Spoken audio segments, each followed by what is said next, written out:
Good evening बच्चों। जैसा कई दिनों से कई बच्चों की डिमांड थी कि हर स्कूल में इस समय स्कूल एग्जाम स्टार्ट हो चुके हैं, तो हर स्कूल में हाफ ईयरली क्लास 11th का चल रहा है और जितने भी बच्चे कॉम्पिटिटिव एग्जाम के लिए पढ़ाई कर रहे हैं, तो कई कोचिंग्स में होता क्या है कि जो आपका क्लास 11th का एक चैप्टर है ग्रेविटेशन, वो चैप्टर कोचिंग में नहीं पढ़ाया जाता है इस समय। वो 11th के लास्ट में पढ़ाते हैं फिजिक्स टीचर्स, जिससे कि क्लास 12th का जो फर्स्ट पोर्शन होता है इलेक्ट्रोस्टैटिक्स, उससे वो लिंक कर पाए, क्योंकि दोनों के जो न्यूमेरिकल्स हैं वो लगभग मिलते जुलते होते हैं सुपरपोजिशन प्रिंसिपल के, जिसकी वजह से टीचर्स उसको साथ में पढ़ाते हैं। लेकिन स्कूल एग्जाम्स में आने वाला है, तो कई बच्चों ने कहा कि अगर इसका कुछ वीडियो मिल जाए, कई बच्चे अगर YouTube से पढ़ने की कोशिश करते हैं तो उनको बहुत डीप वीडियोस मिल जाते हैं तो पता चला कि 5 से 6 घंटे वो ग्रेविटेशन पे ही पढ़े जा रहे हैं। तो स्कूल एग्जाम के पॉइंट ऑफ व्यू से आज हमने ये ग्रेविटेशन चैप्टर का वीडियोस बनाया है। अगर आप लोगों को ये वीडियो अच्छा लगे तो इसी अकॉर्डिंग हम हर टॉपिक का बोर्ड बेसिस क्लास 11th भी और क्लास 12th भी इस चैनल पर अपने YouTube पे डालेंगे, जो हर बोर्ड बेसिस बच्चे के लिए, जो बोर्ड की प्रिपरेशन कर रहे हैं, जो कॉम्पिटिटिव की प्रिपरेशन कर रहे हैं, बट फरवरी मार्च में उनको बोर्ड एग्जाम देना है 2026, तो उनके पॉइंट ऑफ व्यू से मैं अब से लेके और जनवरी तक लगभग हर टॉपिक के वीडियोज बोर्ड बेसिस का आपके इस चैनल पर डालूंगा। आप या आपके कोई जानने वाले बच्चे अगर कोई भी क्लास 12th अपीयरेंस हैं ISC बोर्ड या CBSE बोर्ड, तो प्लीज उनको ये वीडियो जरूर शेयर करें, ये चैनल की लिंक जरूर शेयर करें और सब्सक्राइब करें। यहां पर आपको फ्री ऑफ कॉस्ट हम आपको पूरा बोर्ड बेसिस 1 by 1 पढ़ाएंगे, और आपको जो भी प्रॉब्लम आएगी नीचे हमारे नंबर्स दिए हुए हैं। कभी कोई न्यूमेरिकल ना समझ में आए, कोई एक्स्ट्रा डाउट हो, तो आप मेरे दिए हुए नंबर से व्हाट्सएप पे मैसेज करके अपने प्रॉब्लम्स के डाउट को भी क्लियर कर सकते हैं। ठीक है, तो हम देर ना करते हुए अपनी क्लास को स्टार्ट करते हैं। ठीक है, आज की क्लास में जो हम स्टार्ट करने जा रहे हैं उस चैप्टर, उस टॉपिक का नाम है ग्रेविटेशन बेटा, और हम कोशिश करेंगे कि इस वीडियो में ग्रेविटेशन हमारा पूरा कवर हो जाए। ठीक है, पूरा ग्रेविटेशन कवर करने का हम पूरा प्रयास करेंगे। तो सबसे पहला टॉपिक जो आपका आएगा वो आएगा Newton's law of gravitation. Newton's law of gravitation बेटा, Newton's law of gravitation. According to Newton, इस यूनिवर्स में जितने भी मास हैं, एक दो मास अगर कहीं पे भी रखे हैं तो एक दूसरे को अपनी तरफ अट्रैक्ट करते हैं। ठीक है, जैसे अर्थ एक मास है, अगर दूसरा मास मान ले, हम अज्यूम कर लें मार्कर है हमारा, जैसे ही हम मार्कर को छोड़ेंगे अर्थ अपने सेंटर की तरफ मार्कर को अट्रैक्ट कर रहा है। इसका मतलब एक मास यहां पर अर्थ हो गया, दूसरा मास हमारा ये मार्कर हो गया। ठीक है, तो इसी कंडीशन पे बेस्ड हम मान लें सपोज दैट हमारे पास कोई भी दो मास हैं, एक M1 है और सेकेंड मास हमारे पास M2 है, और ये एक दूसरे को r डिस्टेंस पर हमने रख दिया है। तो अकॉर्डिंग टू न्यूटन्स लॉ बेटा, ये दोनों एक दूसरे को अट्रैक्ट करेंगे विद अट्रैक्शन फोर्स, और वो अट्रैक्शन फोर्स डायरेक्टली प्रोपोर्शनल होगा प्रोडक्ट ऑफ देयर मासेज, यानी M1 इंटू M2, और इनवर्सली प्रोपोर्शनल होगा square of distance between them. अब बेटा अगर हम दोनों के एक साथ में लिख लें, यानी M1 M2 upon R square, proportional का साइन रिप्लेस करेंगे, कांस्टेंट लगाएंगे G, यानी G M1 M2 upon R square. ये फार्मूला होगा हमारा। और यहां पर बेटा जो ये कैपिटल G है, ये कैपिटल G होता है यूनिवर्सल ग्रेविटेशनल कांस्टेंट, यानी इस जो G की वैल्यू है, that G is called universal gravitational constant. इसकी वैल्यू जो होती है 6.67 इंटू 10 की पावर -11 न्यूटन मीटर स्क्वायर पर केजी स्क्वायर। और ये वैल्यू बेटा हर जगह आप किसी भी प्लैनेट पे जाएंगे, किसी भी पोजीशन पे जाएंगे, सपोज दैट अर्थ है, अर्थ की किसी भी पोजीशन पर, चाहे हम अर्थ से हाइट पे जाएं, चाहे हम डेप्थ पे जाएं, ठीक है, हर जगह इसकी वैल्यू कांस्टेंट ही रहेगी, इसीलिए इसका नाम है यूनिवर्सल ग्रेविटेशनल कांस्टेंट बेटे। ठीक है, अब स्कूल एग्जाम में एक बहुत इंपॉर्टेंट क्वेश्चन आता है 1 मार्क्स में कि डायमेंशन ऑफ कैपिटल जी, बहुत पूछा जाता है स्कूल एग्जाम्स में, ये क्वेश्चन बहुत पूछा जाएगा।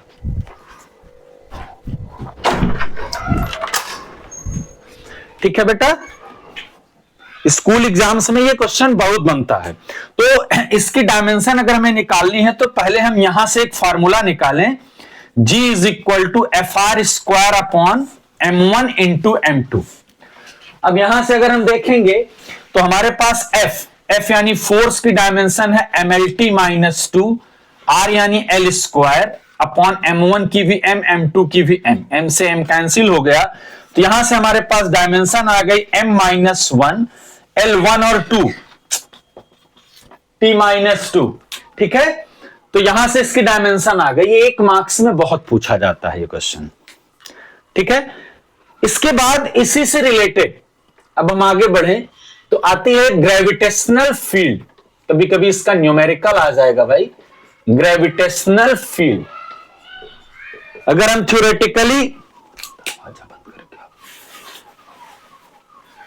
थ्योरेटिकली बात करें ग्रेविटेशनल फील्ड, तो जैसे एक मास मान लिया m है, अब इसकी एक लिमिट होगी, एक सीमा है। जैसे हम खड़े हैं तो हमारी एक लिमिट है कि कितनी दूर तक हम किसी चीज को पकड़ सकते हैं।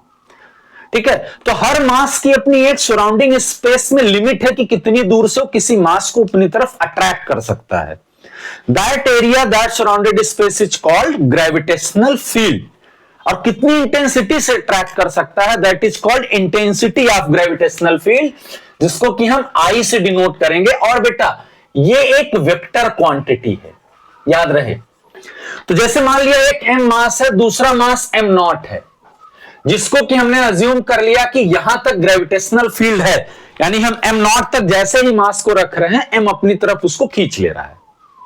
जैसे अर्थ है, तो अर्थ की एक सराउंडेड स्पेस में लिमिट है, जहां तक कोई मास छोड़ोगे तो अर्थ अपने सेंटर की तरफ अट्रैक्ट कर लेगा, उसके बाद वो अपनी तरफ नहीं खींच पाएगा।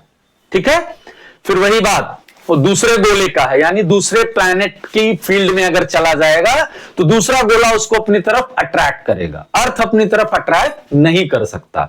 तो उसकी एक लिमिट है, तो हमने मान लिया कि r डिस्टेंस तक अट्रैक्ट कर सकता है। तो न्यूमेरिकली I जो होता है that is gravitational force per unit mass. इस मास की वजह से यहां फील्ड होगी, और ये जो मास होता है दैट इज टेस्टिंग मास।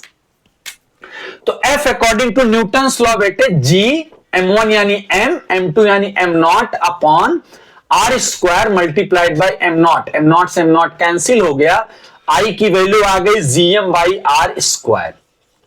हम इसी से मिलता जुलता एक न्यूमेरिकल बात करें, कभी कभी ये कॉम्पिटिटिव अप्रोच पे भी है, आगे भी यूज होता है, और ये न्यूमेरिकल आपके स्कूल एग्जाम में भी पूछा जा सकता है। सपोज दैट ये क्वेश्चन आ गया कि एक मास है m और सेकेंड मास है यहां पर 4m, और हमने मान लिया दोनों 16 मीटर पर प्लेस्ड हैं या 16 किलोमीटर पर प्लेस्ड हैं। तो इनके बीच में कौन सी ऐसी डिस्टेंस, कौन सी पोजीशन होगी जहां पर फील्ड 0 हो। ठीक है, जैसे मान लिया अर्थ है, एक दूसरा मास कोई दूसरा प्लैनेट है, तो उन दोनों प्लैनेट के बीच में एक ऐसी पोजीशन आएगी जहां के बाद जाने के बाद अर्थ अपनी तरफ अट्रैक्ट नहीं कर सकता है। ठीक है, तो वहां पर ऐसी पोजीशन होती है कि नेट फील्ड 0 होती है। तो ऐसे न्यूमेरिकल को करने के लिए भाई आपको ध्यान से समझना, ऐसे ही एज इट इज करना पड़ेगा। हमने अज्यूम कर लिया कि x एक्सिस पर जिसकी डिस्टेंस यहां से x है, यहां पर फील्ड 0 होगी, तो यहां से डिस्टेंस कितनी बचेगी बेटा 16 माइनस x, यानी जो नेट फील्ड है x पे दैट विल बी 0। तो x पे अगर हम निकालेंगे, एक की वजह से राइट होगी, एक की वजह से लेफ्ट होगी, because this is vector quantity. तो अगर हम देख लें, इसको 1 मान लें और इसको 2 मान लें, तो I1 is equal to I2। तो I1 कितना आ जाएगा G M upon x square, और दूसरा आ गया G 4M upon 16 minus x square. G से G कैंसिल, M से M कैंसिल। अब बेटा यहां स्क्वायर ब्रैकेट कभी नहीं ओपन करना है, ऐसे क्वेश्चन को सॉल्व करने के लिए आप बिल्कुल इसको स्क्वायर ना लगाना कि -b का होल स्क्वायर कर दें। ऐसे न्यूमेरिकल गिवन ही हमेशा ऐसे होंगे कि वो स्क्वायर रूट फाइंड हो जाए। तो यहां पर हमें अगर टेकिंग स्क्वायर रूट, दोनों साइड का स्क्वायर रूट ले लें तो 1/x, 4 का square root 2/16 minus x, cross multiply करें 16 minus 2x, 16 is equal to 3x, x is equal to 16/3 kilometre. यानी स्मॉल m मास से 16/3 किलोमीटर दूर जाने पर नेट फील्ड विल बी 0। इस तरीके का न्यूमेरिकल आ सकता है, या फिर नॉर्मली आपको 2 मास 3 मास दे दिया, वैसे न्यूमेरिकल्स आएंगे। ठीक है, उसके बाद बेटा अब सबसे ज्यादा इंपॉर्टेंट टॉपिक की तरफ चल रहे हैं। किसी भी स्कूल का एग्जाम हो, यह क्वेश्चन जरूर पूछा जाता है। जैसे पहले हमने बोल दिया, एक रिलेशन फाइंड कर लिया, relation between small g and capital G. भाई क्योंकि स्मॉल जी जो है एक्सीलरेशन ड्यू टू ग्रेविटी, ये कांस्टेंट नहीं होता, ये हर पोजीशन पर बदलता जाता है। जैसे अर्थ की ही केस में हर पोजीशन पर इसकी वैल्यू चेंज होती जाएगी। ठीक है, और कैपिटल जी हर पोजीशन पर कांस्टेंट है। अर्थ की कोई पोजीशन हो या फिर अदर प्लैनेट हो, मून हो, सैटेलाइट हो, कहीं पर भी हो, capital G is always constant और स्मॉल जी हमेशा वेरिएबल होगी। तो वही वेरिएशन, 3 तरीके का वेरिएशन हमारे सिलेबस में पढ़ना है और लगभग 99% स्कूल एग्जाम्स में एक डेरिवेशन इस टॉपिक का आ ही जाता है कि obtain expression for small g at altitude, या obtain expression for small g at depth, या ड्यू टू रोटेशन ऑफ अर्थ। तो उसके पहले स्मॉल जी और कैपिटल जी में रिलेशन कैसे फाइंड करेंगे उस पर ध्यान देते हैं। जैसे मान लिया ये अर्थ है, अर्थ का मास है me और अर्थ की रेडियस है re। अब अर्थ सरफेस पर अगर कोई बॉडी है, according to Newton's law, Newton भैया के अकॉर्डिंग क्या है, ये मास जैसे ही रखोगे अर्थ अपनी तरफ खींच लेगी, यानी ये गोला दूसरे मास को अपनी तरफ अट्रैक्ट करेगा। ठीक है, न्यूटन भाई बता गए हैं। तो अब अट्रैक्ट करेगा किस फोर्स से, G, m1 यानी me, m2 यानी m upon re square is equal to, कोई भी बॉडी हम शुरू से पढ़ते आ रहे हैं, weight is always acting downward, यानी इस बॉडी का वेट सरफेस पर हो जाएगा और वो weight is equal to gravity. तो m से m कैंसिल, तो small g is equal to आ गया G me upon re square. ऐसे क्वेश्चन से कॉम्पिटिटिव एग्जाम्स में तो बहुत क्वेश्चन एमसीक्यू के बनेंगे। हम कॉम्पिटिटिव के क्वेश्चंस को, कॉम्पिटिटिव का एक अलग वीडियो डालेंगे, इसके बाद उसमें डिस्कस करेंगे। अभी आज का ये जो वीडियो है कंप्लीटली स्कूल एग्जाम पर फोकस्ड है। ठीक है, जैसे कभी कभी बेटा न्यूमेरिकल आ जाएगा, मान लिया एक क्वेश्चन हम यहां पर बना दें कि क्वेश्चन आ गया, if two planet have equal density and ratio of radius is equal to 1:2, then find ratio of their acceleration due to gravity। इस तरीके का क्वेश्चन बन गया। तो अब बेटा यहां पर तो कहीं डेंसिटी दिख ही नहीं रही है और हमने डेंसिटी पूछ ली। तो ऐसे क्वेश्चन में क्या करना है कि हम मास को डेंसिटी के टर्म में रिड्यूस कर दें और हम सारे प्लैनेट को स्फेरिकल अज्यूम करके चलते हैं। तो 4/3 pi re cube, mass is equal to density into volume. तो यहां मास की प्लेस पे डेंसिटी इंटू वॉल्यूम आ गया, डेंसिटी रोई, तो re स्क्वायर। अब बेटा ध्यान से देखो, ये कैंसिल हुआ, re बचा, g 4 पाई रो 3, ये सब कांस्टेंट हो गया, यानी g is directly proportional to re, यानी ga upon gb is also equal to 1:2। इस तरीके के क्वेश्चंस बनाए जाते हैं सिंपल ग्रेविटी के फॉर्म में। अब हमने कहा स्कूल एग्जाम में सबसे ज्यादा इंपॉर्टेंट है, तो उस पे हम आते हैं। पहला डेरिवेशन जो आपके वेरिएशन इन जी की बात है, variation in small ji, very important for school exam, for ISC and CBSE both. तो फर्स्ट है बेटा एट एल्टीट्यूड, एल्टीट्यूड यानी हाइट पे, अगर हम अर्थ सरफेस के ऊपर जाते हैं तो ग्रेविटी की वैल्यू इंक्रीज होगी कि डिक्रीज होगी, और अगर इंक्रीज या डिक्रीज होगी तो किस फॉर्मूले से होगी, किस रिलेशन से होगी, उसे हमको यहां पर डिराइव करना है। ध्यान से देखना, मान लिया है अर्थ है, अर्थ का मास है एमई, रेडियस है बेटा आर ई, सरफेस पर एक पॉइंट ए है, वहां पर ग्रेविटी है जी, दूसरी पॉइंट पर बी है, यहां पर ग्रेविटी है जी डैश, ये सरफेस से एच हाइट पर है। अब हमें जी डैश की वैल्यू निकालनी है with respect to small g, small g के रिस्पेक्ट में हमें जी डैश की वैल्यू फाइंड करनी है।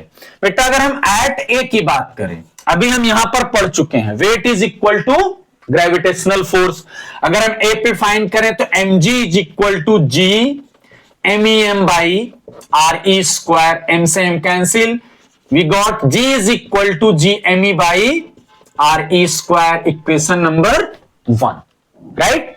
सिमिलरली अगर हम b पर यही कंडीशन अप्लाई करें, अब b पे ग्रेविटी बेटा क्या है g डैश, तो weight of body is equal to m g dash, यानी G M E M by same चीज, अब सेंटर से उस पॉइंट की डिस्टेंस हो गई आर ई प्लस एच का होल स्क्वायर। एकदम सिंपल, ऐसा नहीं है कि डेरिवेशन में आपको कोई कहानी लिखनी है, कुछ नहीं करना है, आप जो कोचिंग में पढ़ते हो उसी का थोड़ा सा एक्सप्लेन फॉर्म है, ठीक है। अब देखें तो यहां से एम कैंसिल कर दो, अब इक्वेशन 2 डिवाइडेड बाई इक्वेशन 1, तो कभी भी कोई इक्वेशन डिवाइड हो, ऐड हो, सब्सट्रैक्ट हो, कुछ भी हो, तो बेटा हमेशा लेफ्ट हैंड साइड को लेफ्ट हैंड साइड से करना है और राइट हैंड साइड को राइट हैंड साइड से डिवाइड करना है। तो इक्वेशन नंबर 2 का लेफ्ट हैंड साइड है जी डैश, 1 का लेफ्ट हैंड साइड है जी, इधर है G M E by R E plus H का होल स्क्वायर, और इधर है G M E by R E का स्क्वायर, तो जी एम ई से G M E cancel, okay. अगर हम इस इक्वेशन से आर ई स्क्वायर को इसके डिनोमिनेटर से कॉमन ले लें, तो यहां तो आर ई स्क्वायर है 1 बचा, और बेटा अगर जिस भी वैल्यू में कोई वैल्यू कॉमन ले रहे हैं और वहां नहीं है तो वो फैक्टर वहां पर डिवाइड हो जाता है, तो यहां पर ये फैक्टर क्या हो जाएगा, डिवाइड कर दिया जाएगा। तो यहां पर हम डिवाइड करेंगे तो एच अपॉन आर ई का whole square, R E square से आर ई स्क्वायर कैंसिल, तो हमारे पास जी डैश की वैल्यू आ गई g upon 1 plus h upon R E का होल स्क्वायर, इस रिलेशन से। अब जैसे हम केस 1 की बात करें, कभी 1 मार्क्स का डेरिवेशन यहीं पे कंप्लीट हो गया। मान लिया एग्जाम में आपसे क्वेश्चन है, obtain an expression for acceleration due to gravity at altitude, that is your complete answer. कभी 1 मार्क्स में पूछता है, न्यूमेरिकल में पूछता है कि हम अगर हाइट यानी रेडियस ऑफ अर्थ के इक्वल चले जाएं तो ग्रेविटी कितनी होगी, जी 1 plus are E upon R E का होल स्क्वायर, कैंसिल 1 प्लस 1 2, यानी जी अपॉन 4। इसी अकॉर्डिंग 1/3 बोले, 1/4 बोले, ट्वाइस ऑफ रेडियस बोले, जो वैल्यू बोलते जाएंगे हम यहां पर वैल्यू पुट करते जाएंगे, सॉल्व कर लेंगे। लेकिन एक स्पेशल केस कभी कभी आती है बेटा, if h is very very less than R E, जैसे हम आर ई की वैल्यू लगभग न्यूमेरिकल्स में गिवन होगी, दैट इज 6400 किलोमीटर। अब आपके न्यूमेरिकल में आएगा 10 किलोमीटर ऊपर ग्रेविटी, बताइए कि 10 किलोमीटर के ऊपर कितनी ग्रेविटी होगी। तो ऐसे केस में क्या करना होता है बेटा कि आप दूसरा फार्मूला अप्लाई करेंगे, ठीक है, वो यहां से आएगा। अब यही फार्मूला इस तरीके से आ गया, जी डैश जी 1 प्लस एच अपॉन आर ई की पावर -2, क्योंकि ये ऊपर गया तो -2। एक बाइनोमियल एक्सपेंशन है स्मॉल वैल्यूज के लिए, 1 प्लस एक्स की power n is equal to 1 plus n x. तो यहां पर अगर हम देखें तो g dash is equal to g 1 minus 2h upon R E. ये फार्मूला हम तब अप्लाई करते हैं जब स्मॉल वैल्यूज के लिए सॉल्व कर रहे होते हैं, ठीक है। ये डेरिवेशन है, एक बार जरूर प्रैक्टिस करेंगे देख के, और एग्जाम्स में बहुत पूछा जाता है, दैट इज फर्स्ट कंडीशन। अब हम सेकंड पे आते हैं, जब आपका ये तो हो गया एल्टीट्यूड के लिए, हाइट के लिए, ठीक है बेटा। अब हम सेकंड कंडीशन पे आते हैं। सेकंड कंडीशन है एट डेप्थ, ठीक है। मान लिया जैसे ये अर्थ है, अर्थ क्या सेंटर है, मास है एमई, रेडियस है आर ई बेटा, ए सरफेस पे ग्रेविटी जी है। अब हम यहां पर मान लें ये पॉइंट बी है, यहां पर ग्रेविटी जी डैश है और कितने डेप्थ में आ गए, डी डेप्थ में। अब ध्यान से देखना, मान लिया आपका मास ए पर है तो आपको पूरा अर्थ अट्रैक्ट करेगा, और आपका मास जब बी पे आएगा तब आपको पूरा अर्थ अट्रैक्ट नहीं करेगा। ध्यान रहे बात, तब आपको पूरा अर्थ अट्रैक्ट नहीं करेगा। ठीक है बेटा, तब आपको सिर्फ रिमेनिंग मास इतना, हम मान लेंगे कैपिटल एम, इतना ही अट्रैक्ट करने वाला है। ठीक है, अब आपको पूरा मास अट्रैक्ट नहीं करेगा ऐसे केस में। तो यहां पर मास डिफरेंट हो जाएगा दोनों केस में। यानी हम मान लें कि let rho is equal to density of अर्थ। तो अगर हम पूरा मास कैलकुलेट करें एमई तो आ जाएगा डेंसिटी इंटू मास वॉल्यूम, तो 4/3 पाई आर ई क्यूब। सिमिलरली अगर हम कैपिटल एम फाइंड करें, यानी जब हम डेप्थ में आ गए तो जो हमारा रिमेनिंग अर्थ मास बचा है दैट इज रो, क्योंकि डेंसिटी तो प्रॉपर्टीज है वो पूरे बॉडी के लिए कॉमन होगी, 4/3 पाई आर ई माइनस डी का होल क्यूब। अब फिर से हम प्रीवियस टॉपिक जो था उसी के कॉन्सेप्ट पे आ जाते हैं बेटा, एट ए। ठीक है, एट ए अगर हम देखेंगे तो अगेन वेट यानी mg, बिकॉज यहां पर ग्रेविटी है स्मॉल g, आ जाएगा g MEM by R E square. At B की बात अगर हम करेंगे, अगेन बी पे हमारी ग्रेविटी है g डैश, यानी हमारा जो वेट होगा that is mg dash g MM। यहां गलती नहीं करनी है क्योंकि जैसे ही बी पे आएगा पूरा अर्थ नहीं अट्रैक्ट करेगा, अब रिमेनिंग अर्थ अट्रैक्ट करेगा, जो बचा है that is mass capital M, MM upon, और डिस्टेंस अब कितनी हो जाएगी, आर ई माइनस डी का होल स्क्वायर। यहां से भी बेटा MM cancel, MM cancel. Again equation number 2 divided by 1, फिर से same process, g dash divided by g. ठीक है, उधर G M upon R E minus d का स्क्वायर, यहां G M E upon R E square, G से जी cancel, ये ना करना कि एम से एम काट दो, ई छोड़ दो, ई कहां से आ जाएगा, नो, एम की वैल्यू पुट करिए, रो 4/3 पाई आर ई माइनस डी का cube into are E square upon R E minus d का स्क्वायर।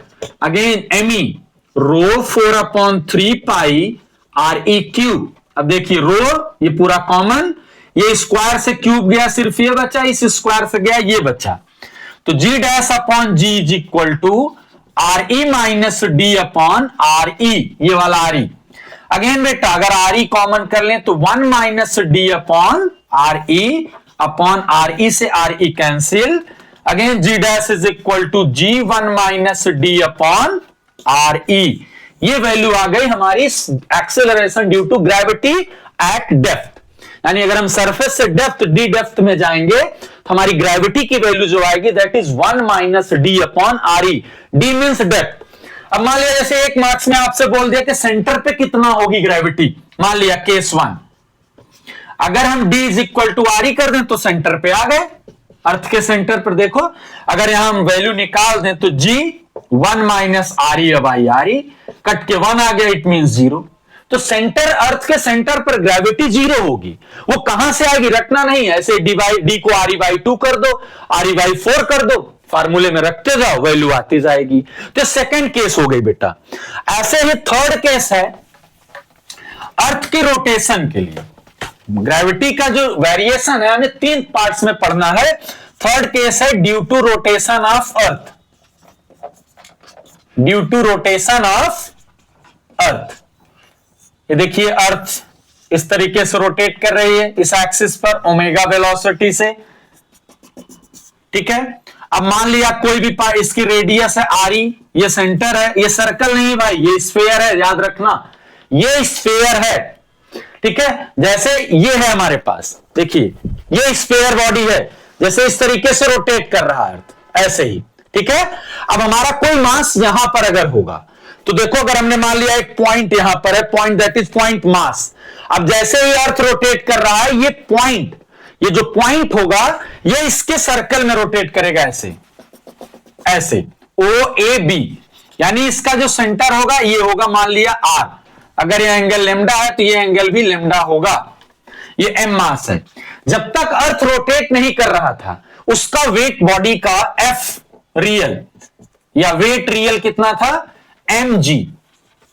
अब जैसे ही रोटेट करना स्टार्ट किया, अब हमें पता है कि इसका सेंट्रीपेटल फोर्स कितना है, एफ एस, और कितना आ जाएगा, M omega square R. Centripetal force दो होते हैं, M V square by R if linear velocity given. यहां एंगुलर की बात है तो M omega square small R. भाई स्मॉल आर आपको गिवन नहीं है, स्मॉल आर को आप आर ई के फॉर्म में कन्वर्ट कर लें। अगर यहीं पर हम कॉस लेमडा लगा देंगे तो कॉस लेमडा यानी small R upon R E, तो स्मॉल आर आ गया आर ई कॉस लेमडा। अब ध्यान रहे सेंट्रीपेटल फोर्स का ये कंपोनेंट कितना आएगा, एफ सी कॉस लेमडा।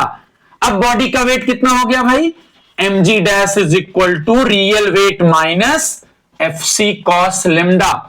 तो m g dash is equal to m g minus F C की वैल्यू है m omega square R cos lambda. M common है, कैंसिल, तो ड्यू टू ग्रेविटी आ गई g minus omega square, R की value यहां है, अगर वैल्यू पुट कर दें तो R E cos square lambda. ये आपके पास ये तब अप्लीकेबल है बेटा जब आपकी ग्रेविटी में क्या है, अर्थ के रोटेशन की वजह से देख रहे हैं, इक्वेटर और पोल के बीच में किसी भी पोजीशन की बात है। तो ग्रेविटी के टोटल 3 टॉपिक थे, at height, at depth and due to rotation. तो इसके न्यूमेरिकल्स नहीं होते हैं, ये सीधे सीधे एग्जाम में आपसे डेरिवेशन फॉर्म में ही पूछ लिए जाएंगे। इसके बाद आपका 2 टॉपिक आता है, gravitational potential energy and gravitational potential. भाई इसको यू से डिनोट करते हैं और पोटेंशियल को वी से डिनोट करते हैं। दोनों की डेफिनेशन, दोनों का डेरिवेशन सेम कॉन्सेप्ट पे समझना है। मान लिया ये अर्थ है भाई, अर्थ का अब हम किसी भी मास को इनफाइनाइट से अर्थ के किसी पॉइंट तक लाने में जितना वर्क डन करेंगे, that work done is called potential energy. Again, work done to carrying any mass from infinite to a point inside the field is called potential energy। और पर यूनिट मास जितना work done होगा यानी m not यानी u upon m not, that is called potential. Per unit mass work done जो लगेगा that is called potential.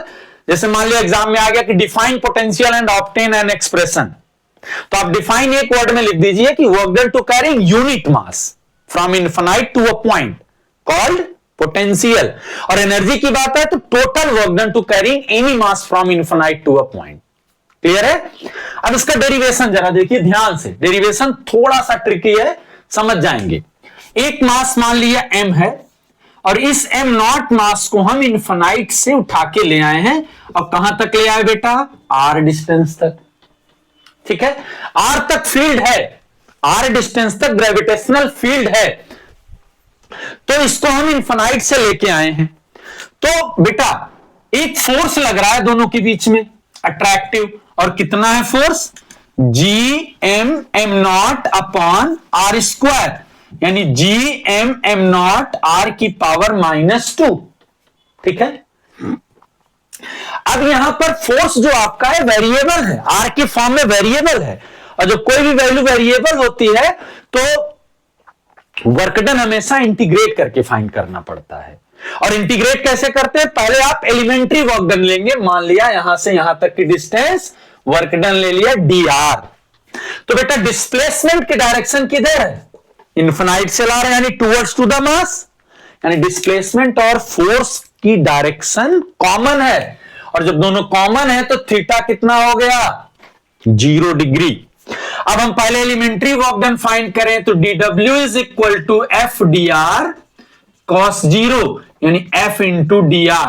अब यहां देखिएगा ध्यान से, टोटल वर्क डन ही एनर्जी है और उसको कहां से लाएंगे, dw, तो बेटा f की वैल्यू है g m m not constant हो गया, r की पावर -2 dr, और इस मास को कहां से ले आए हैं, इन्फिनिटी से आर तक। अगर किसी को अभी भी इंटीग्रेशन नहीं आता है तो कोई डरने वाली बात नहीं है, कोई ऐसा नहीं है कि बहुत बड़ा जंगली जानवर है इंटीग्रेशन, बहुत आसान चीज है।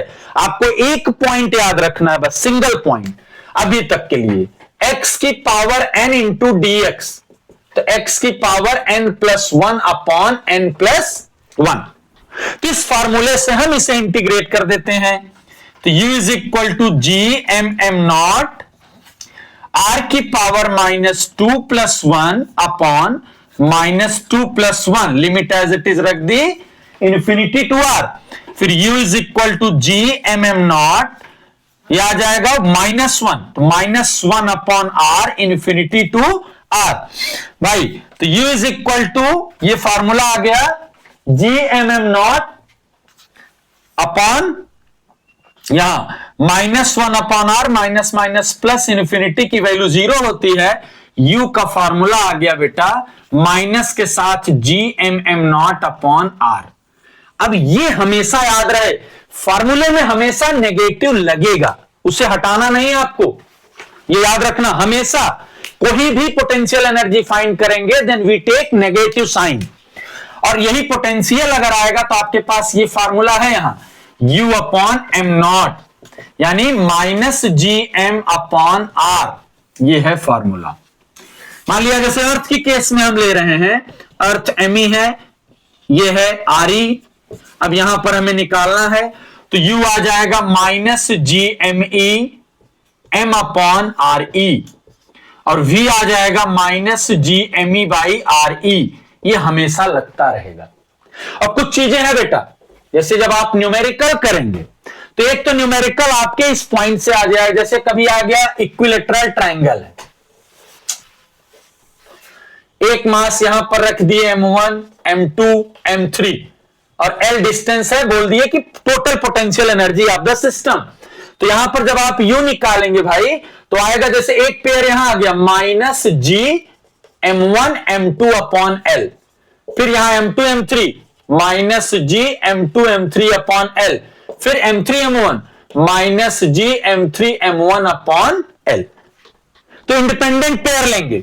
सिमिलरली जैसे एक स्क्वायर शेप में रख दिया, यहां m1 m2 m3 m4 x है, तो यहां टोटल 6 पेयर है, माइनस जी m1 m2, अगर यहां पर आप u लेंगे तो minus G m1 m2 upon x, या हम इसको रफ करके बता रहे हैं, यहां पर ध्यान से देखिएगा, तो यहां 6 पेयर आएंगे। पहला आ जाएगा आपका u is equal to minus G m1 m2 upon x, minus G m2 m3 upon x, minus G m3 m4 upon x, minus G m4 m1 upon x, 1 2 3 4, fifth आ गया आपका यहां minus G m1 m3 upon √2x diagonal, minus G m2 m4 upon √2x, value put करेंगे और solve कर लेंगे।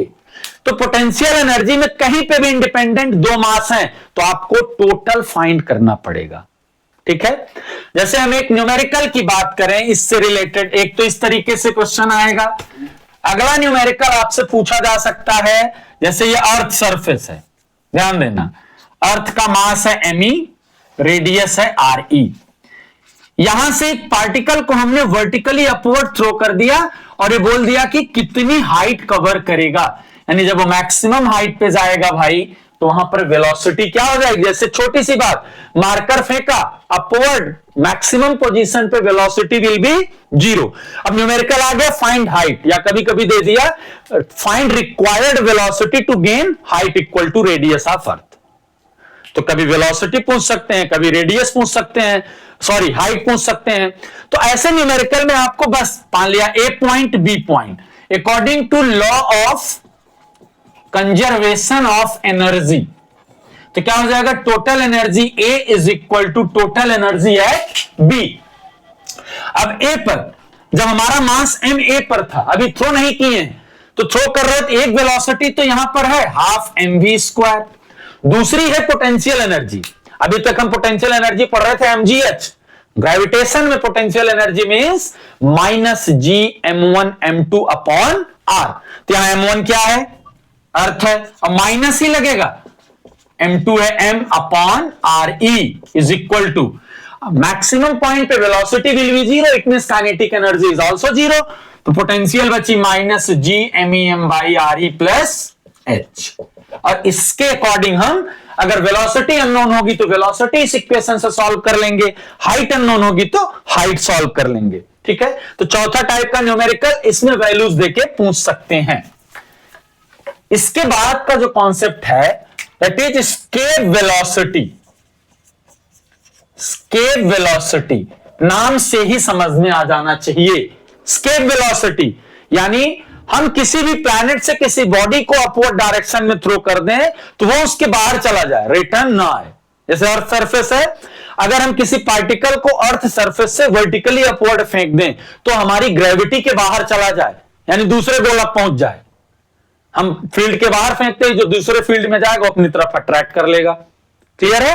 तो उसी कंडीशन में तो बेटा अभी आपने पढ़ा पोटेंशियल एनर्जी, किसी भी मास को इन्फिनाइट से लाने में जितना वर्क डन होता है that is called potential energy. तो जितना वर्क लाने में लगेगा उतना ही वर्क ले जाने में भी लगेगा। बात समझ रहे हैं? जितना वर्क किसी को लाने में लगेगा उतना ही वर्क किसी को ले जाने में भी लगेगा।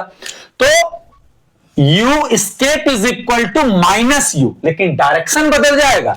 अगर आते समय माइनस हुआ तो जाते समय प्लस होगा, और आते समय प्लस हुआ तो जाते समय माइनस होगा। अब क्यों बदल जाएगा? क्योंकि W is equal to F S cos theta. आते समय डायरेक्शन अगर जीरो थी तो जाते समय डायरेक्शन 180 डिग्री हो जाएगी, और cos 180 इज इक्वल टू -1, यानी एक फोर्स के डायरेक्शन में वर्क हो रहा है, दूसरा फोर्स के अपोजिट डायरेक्शन में वर्क हो रहा है। तो यहां पर माइनस ही लगा। अभी हमने पढ़ा अर्थ की केस में minus Gmem by R E, तो एक माइनस पहले से था, माइनस माइनस प्लस। और जब हम यहां से फेंक रहे हैं भाई तो कौन सी वेलोसिटी देंगे?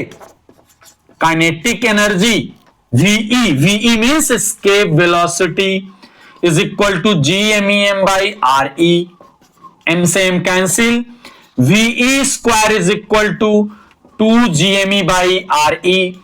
तो VE का एक फॉर्मूला यहां से आ गया that is 2Gme by R E. अब आप न्यूमेरिकल करने बैठ गए और उस न्यूमेरिकल में आपको कैपिटल जी पता ही नहीं है, प्लैनेट का मास पता ही नहीं है, प्लैनेट की रेडियस पता ही नहीं है, फिर क्या करेंगे? फिर एक बात, स्टार्टिंग चैप्टर में हमने स्टार्ट में बात करी कि जहां कैपिटल जी नहीं दिया होगा वहां स्मॉल जी का कोई ना कोई रिलेशन गिवन होगा। तो we have a relation small g is equal to Gme by R E square. तो हम Gme बाई की प्लेस पे क्या लिख सकते हैं बेटा? दूसरे फार्मूले के लिए देखिए Gme GRE square upon RE से RE cancel, then we got another formula small 2GRE। और अर्थ सरफेस पे अगर हम इसे सॉल्व करें वैल्यूज रख के दैट इज 11.2 किलोमीटर पर सेकेंड, यानी अगर अर्थ सरफेस से किसी पार्टिकल को हम 11.2 किलोमीटर पर सेकेंड से प्रोजेक्ट कर दें अपवर्ड डायरेक्शन में तो वो बाहर चला जाएगा, कभी भी लौट के अर्थ पे नहीं आएगा। तो that velocity is called escape velocity and required energy is called escape energy.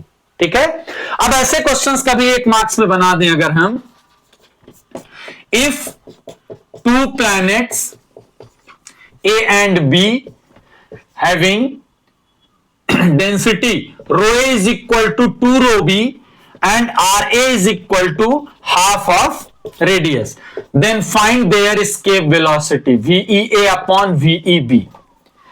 अब बेटा डेंसिटी की बात हो रही है, रेडियस की बात हो रही है। अब हम इस फार्मूले को यहां अप्लाई नहीं कर सकते। क्यों नहीं कर सकते?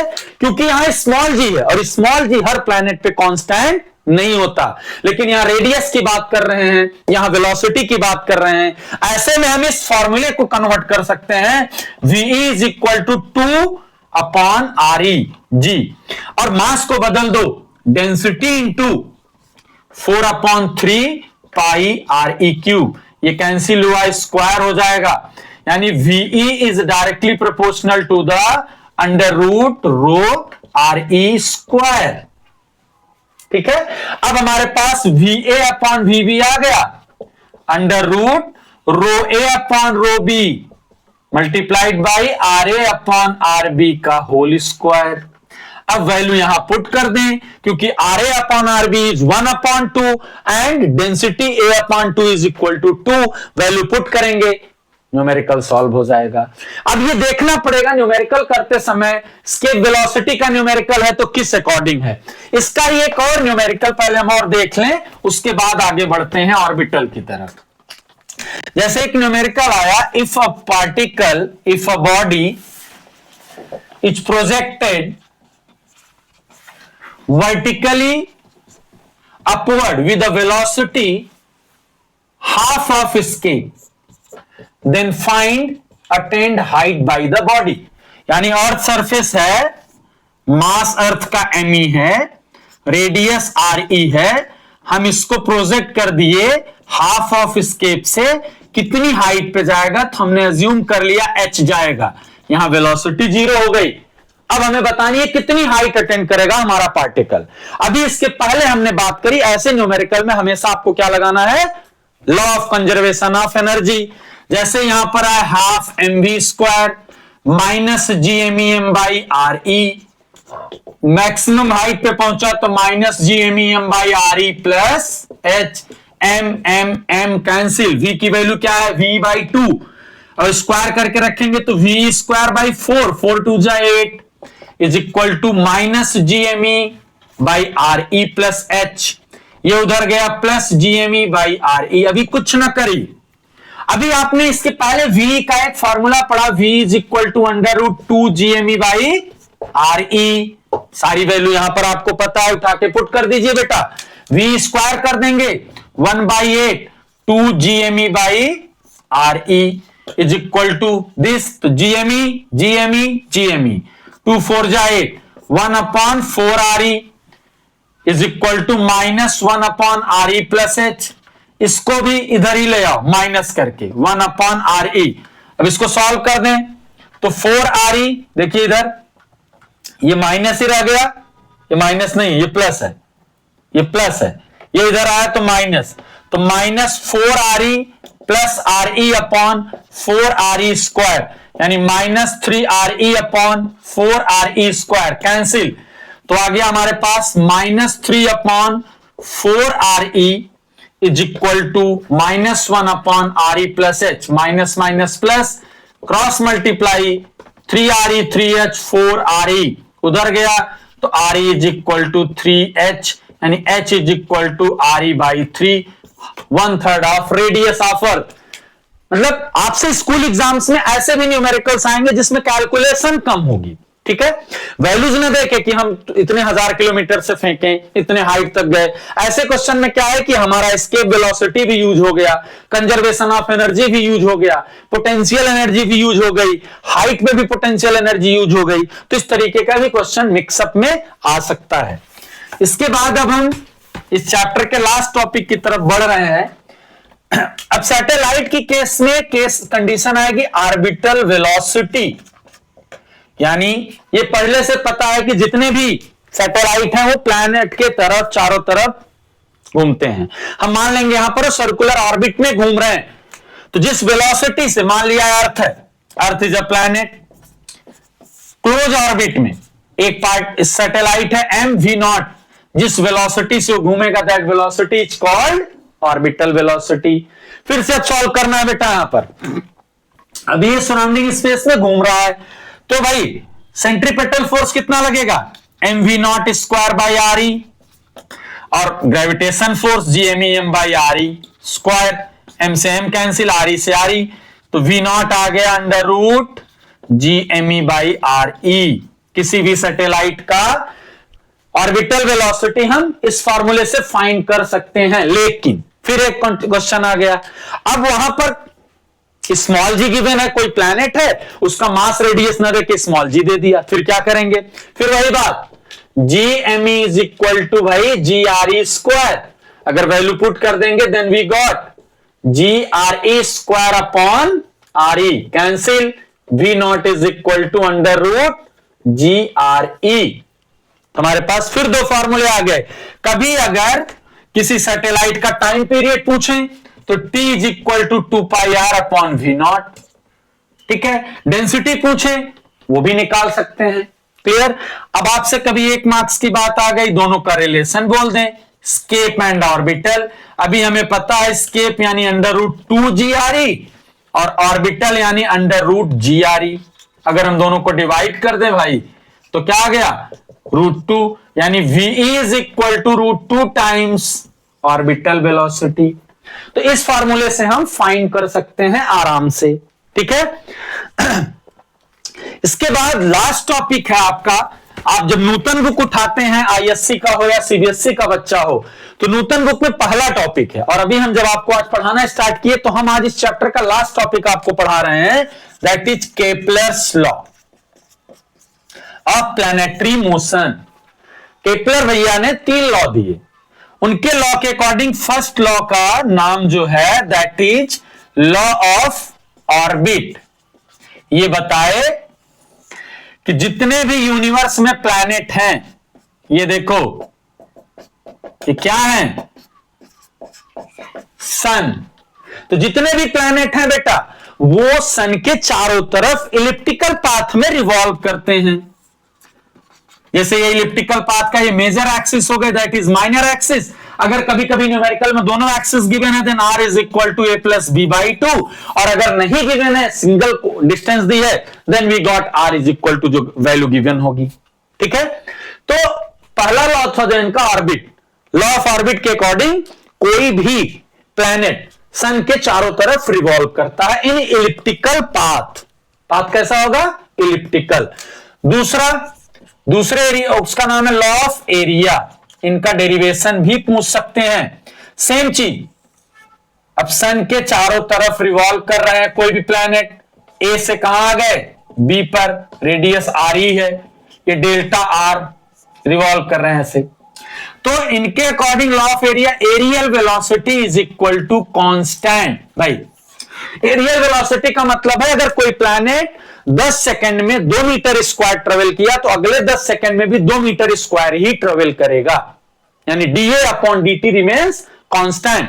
अगर इसे कभी स्टेट एंड प्रूव लिख के आ गया तो देखिए एरिया इज इक्वल टू क्या होता है, हाफ बेस यानी r, हाइट यानी डेल्टा r।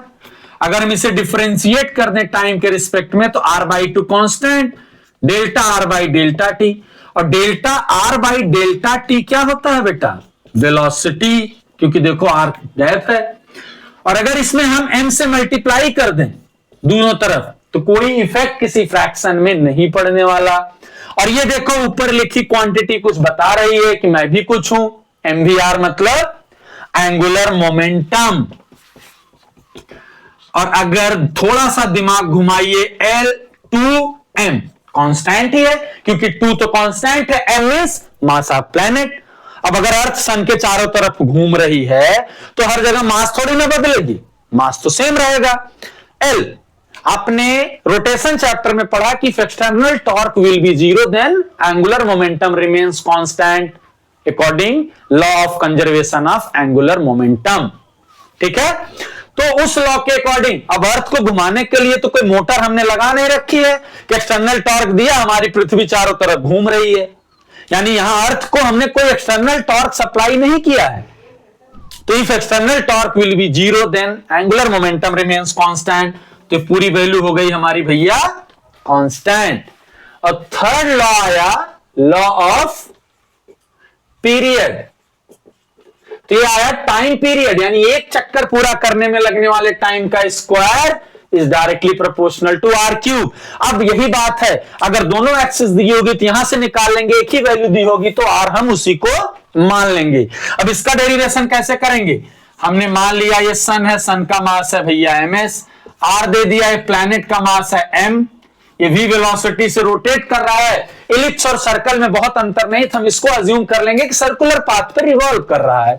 तो सेंट्रीपिटल फोर्स यानी mv²/r दोनों अलग होते हैं इलिप्स और सर्कल, लेकिन मेजर डिफरेंस है थोड़ा बहुत, तो हम न्यूमेरिकली उसको इक्वेट करते हैं, प्रैक्टिकली इक्वल नहीं, न्यूमेरिकली इक्वेट कर रहे हैं। mv²/r is equal to g m1 यानी mass of sun mass upon R square, एक m से कैंसिल, r से r कैंसिल। अब भैया v इज इक्वल टू क्या हो जाएगा, एक चक्कर पूरा करने में 2 पाई r अपॉन टाइम, यहां रखेंगे स्क्वायर तो 4 pi square r square by T square is equal to G M S by R. यहां क्रॉस मल्टीप्लाई किया तो 4 pi square R cube G M S T square, तो T square is directly proportional to R cube, क्योंकि 4 pi भी constant है, G M S भी constant है। तो ये 3 लॉ दिए भैया कैपलर ने।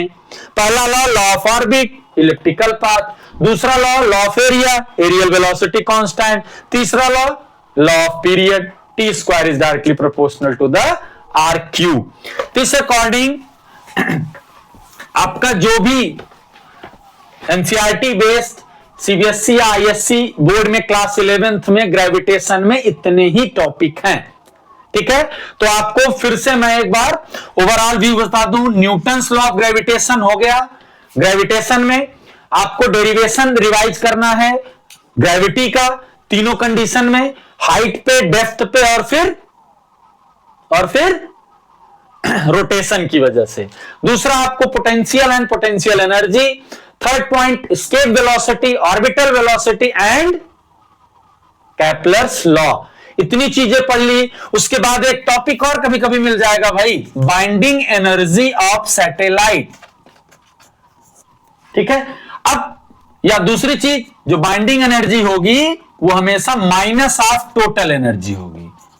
केमिस्ट्री वाली बाइंडिंग एनर्जी, जैसे न्यूक्लियस के चारों तरफ कुछ भी है, रिवॉल्व कर रहा है इलेक्ट्रॉन, तो उसको वहां से सेपरेट करने में required energy is called binding energy. अभी हमने पढ़ी कि किसी भी प्लैनेट के चारों तरफ जो हमारा पार्टिकल रिवॉल्व कर रहा है दैट इज कॉल्ड सैटेलाइट, जो बॉडी रिवॉल्व कर रही है सैटेलाइट।